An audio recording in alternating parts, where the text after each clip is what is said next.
the magical tales. There has never been anything like Enchanted. Hey everyone, Rascal here. And Mama.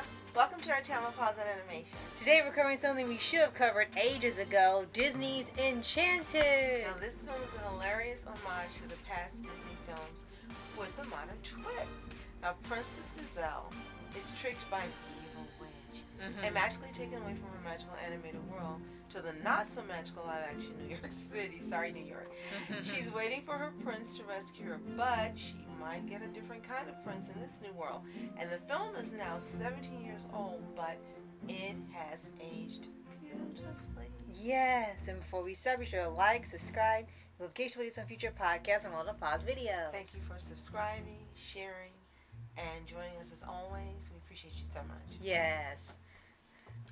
So we've been wanting to see this movie again for a while. It had been years since we had first seen it.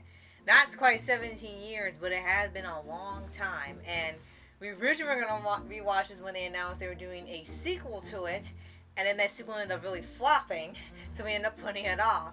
And then after Wish came out, we really wanted to watch Enchanted again. Because this showed that Disney has not only done this type of film once, but 3 times of homaging their old films, referencing it without being over the top, and doing new twists on their old formulas. Now, this was released in 2007, of course.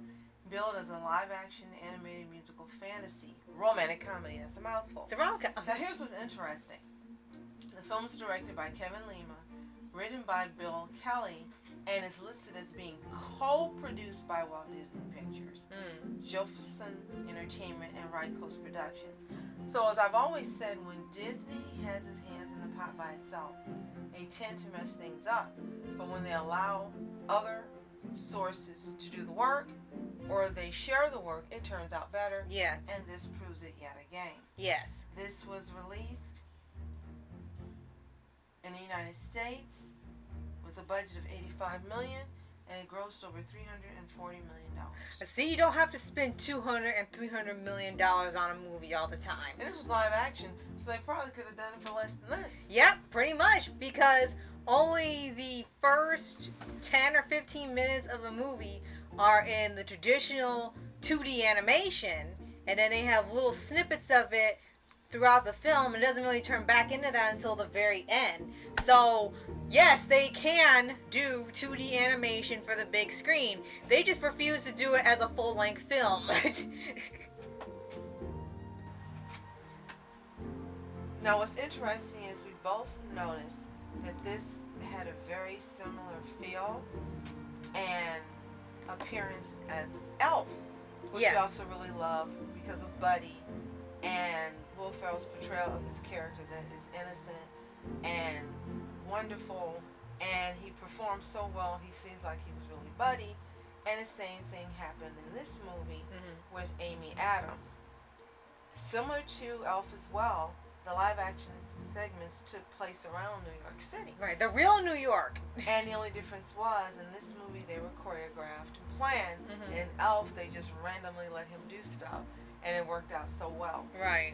But it's got that same feel and that same joy when you watch it. And Amy Adams did a spectacular job in making you really think she was this animated princess that came to life.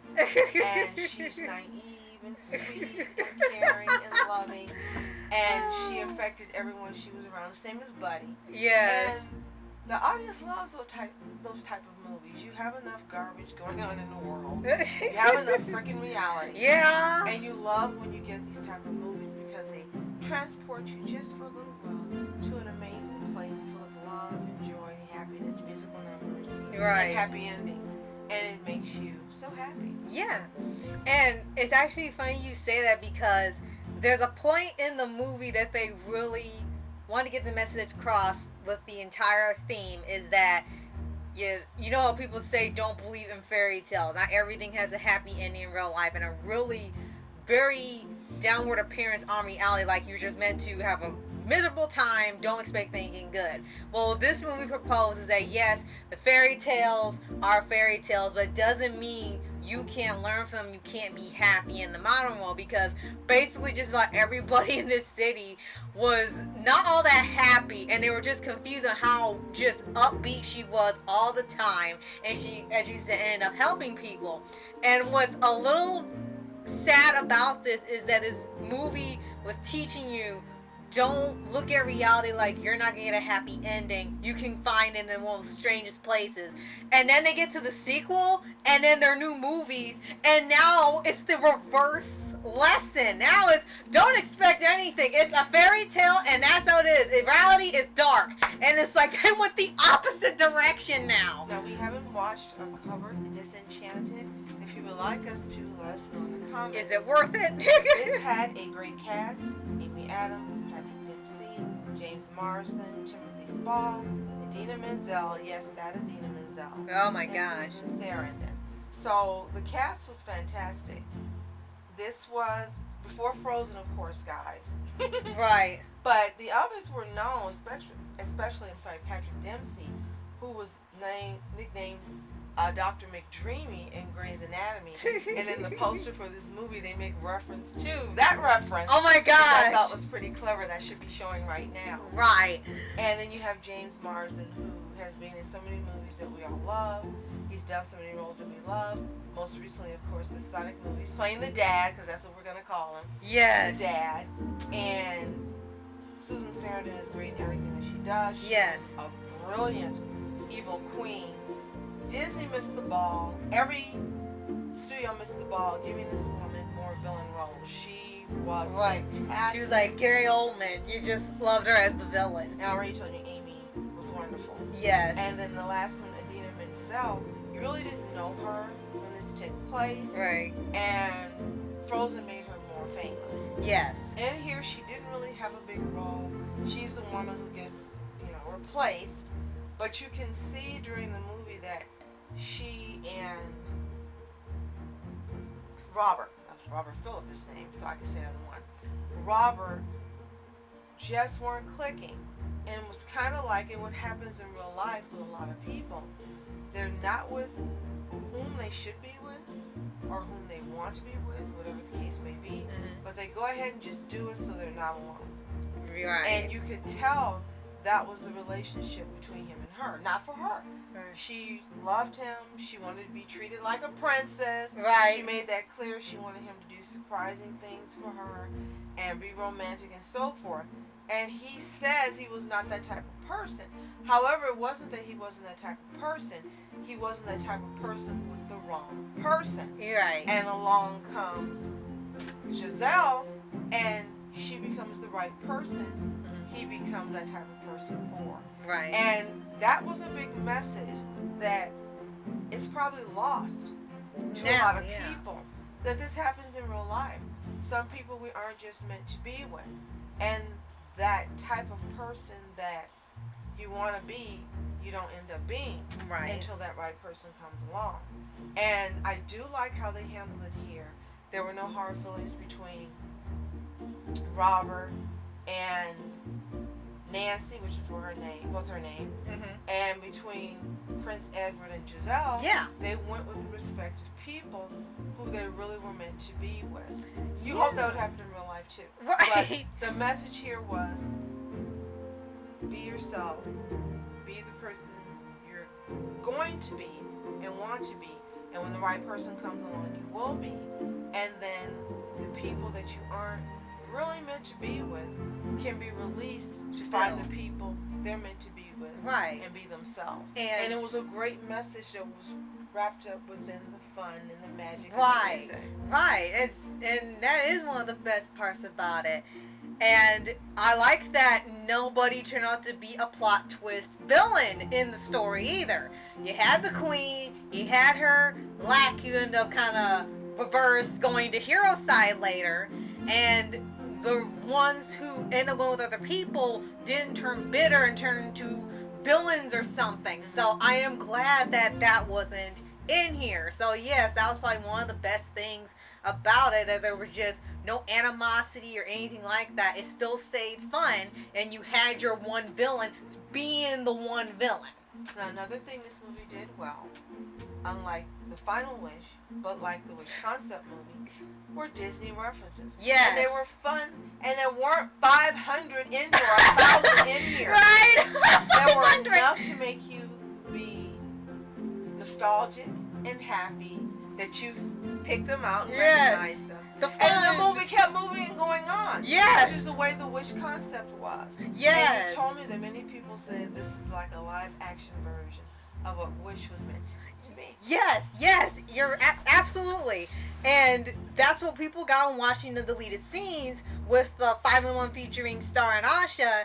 The whole thing, the whole sequence was reference after reference after reference, but it wasn't agonizing like the Final Wish where it was a reference to the movie stops to reference 5 to 6 things and then keeps going. It keeps stopping to make references and you're just kind of like, why are you doing this? While they had an entire sequence from their original version where it was a reference every few seconds with a sequence or line or transformation or something, and you could get it without being told and being obvious what it was. And it shows that the people writing these movies are perfectly capable of still writing like Enchanted. They can still write like the old movies, but they're being told, don't write like these movies because they say it's not working anymore and they don't want to do it. So I think Enchanted really stands out even more now because it shows they can do this. They've done 3 movies of homaging themselves and putting twists on their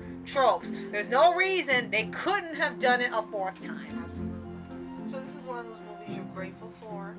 You're happy to go back and relive moments of joy and happiness. And you feel a little sad because clearly they've gotten rid of Bill Kelly, Kevin Lima, Yeah, Don Burgess, unfortunately. Alan Menken. Clearly these people are gone. And we're not going to get these type of movies ever again. I know there are people out there saying, Disney, oh, it's a rough patch, you're going to come back. They're not going to come back like this because they don't want to be. They almost did. I'm saying this not out of hate people. Yeah. I'm saying it because the track record shows this is not the direction Disney wants to go. Look at the Star Wars franchise and the Acolyte and all those movies, and look at their other franchises. They don't want to do these type of movies anymore. Somebody at Disney is really bitter and hurt and is perfectly fine with the state it's in. and has no joy and are unloving. And I say this seriously. Something has to be going on with someone emotionally and mentally to continue to try to push the opposite of what brings the fans into the theater, saying, take my money, and giving them joy. And this is what Disney consistently does now. I personally don't have any belief that that's going to change in the near future. Is it possible? Of course. Will it be now? No. Is it possible to be in the far future? That's possible. Disney still exists, especially if Bennett buys it, then we'll get it. But they're not going in this direction, and it's so unfortunate because this movie is a joy and it's fun. Yes. And as you mentioned, it has held up beautifully. You can watch it just like you watched it yesterday and feel happy. Yes. And just go, why aren't we getting these movies anymore? Right. Do you guys feel the same way we do? Let us know in the comments. If you've seen Enchanted, we know you have.